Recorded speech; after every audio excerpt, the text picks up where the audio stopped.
feds keeping tabs on another journalist, and this one happens to hit close to home because the targeted journalist is Fox News chief Washington correspondent James Rosen. Fox News has just obtained the search warrant. We've now learned that the Justice Department tracked James Rosen's movements at the State Department and seized 2 days worth of his personal emails, not Fox emails, his personal emails, while looking into the possibility of leaks of classified information about North Korea's nuclear program. And those personal emails may provide a major twist in the story. Here's why.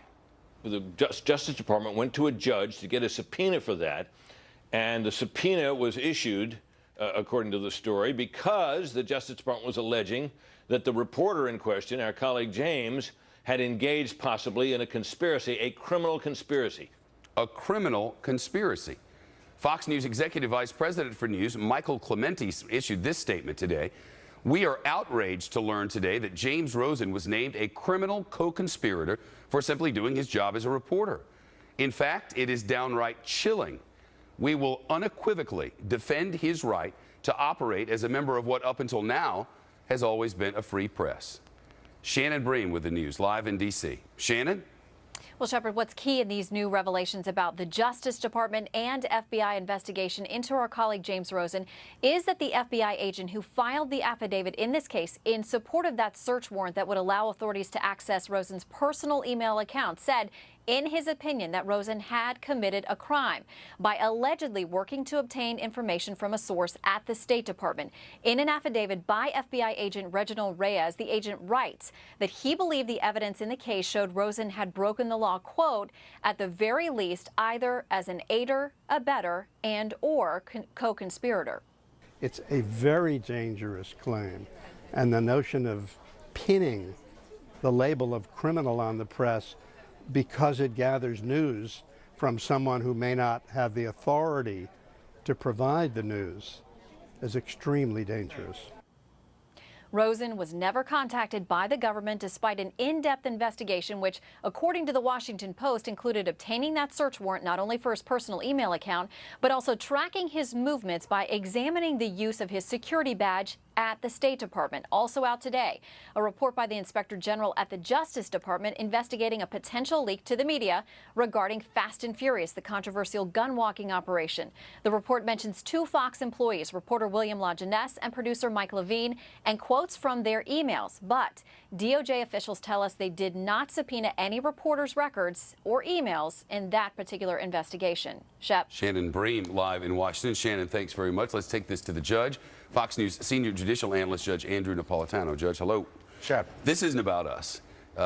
It just so happens that this time it's one of our reporters. Last time it was Associated Press. We'll see who it is next time. Correct. If James Rosen did every single thing that the Department of Justice listed in the subpoena, where's the crime? There is simply no crime. And it was terribly wrong for the FBI to tell a federal judge. The FBI submitted a half-page thick affidavit. Here's a copy of it to a federal judge, which is the way you do it. You summarize the reason for which you want a search warrant. And then you say, here's why this person behaved criminally, and here's the evidence the search warrant will uncover. For the FBI to tell a federal judge that James committed a crime by receiving classified information and offering to publish it, even by asking for classified information, is absolutely wrong and brings the Justice Department into an entirely new area of invasion of First Amendment privileges. James, like all of us who are professionals in this business, have an absolute constitutionally protected right to seek news of material interest to the public wherever that news may be. Now, don't get me wrong. It is a crime for someone who has a classified clearance and classified materials in their hands to give it to someone who lacks that classified clearance. It is not a crime if the person who receives it is a journalist. It is not a crime for the journalist to receive it. It is not a crime for the journalist to ask for it. It is not a crime for the journalist to publish it. And it is just terribly wrong to tell a federal judge that that journalist engaged in criminal activity when we know from Supreme Court opinions from the Pentagon Papers to the present, James's activity is absolutely protected by the First Amendment. And when they do issue this sort of a subpoena, by law, they have to tell you they've done it. don't they? Yes. I mean, they went into our computer servers at Fox News, went around our security, pulled things out, and didn't tell us they'd done so. And Fox found out about it, and James found out about it from a report in the Washington Post this morning. Shep, this happened 2 years ago. This is dated May 28th, 2010. The government has an obligation to report this to the target, James, and to anybody else involved, Fox, the computer server, whoever else might be involved, within a reasonable period of time. In fact, depending upon what statute the government relied on, when the information is in the hands of a third party, like a computer server, they have an obligation to tell you beforehand so you can challenge this. They didn't tell anybody. I read the word chilling a lot today. It's in the statement that's put out by one of our executives.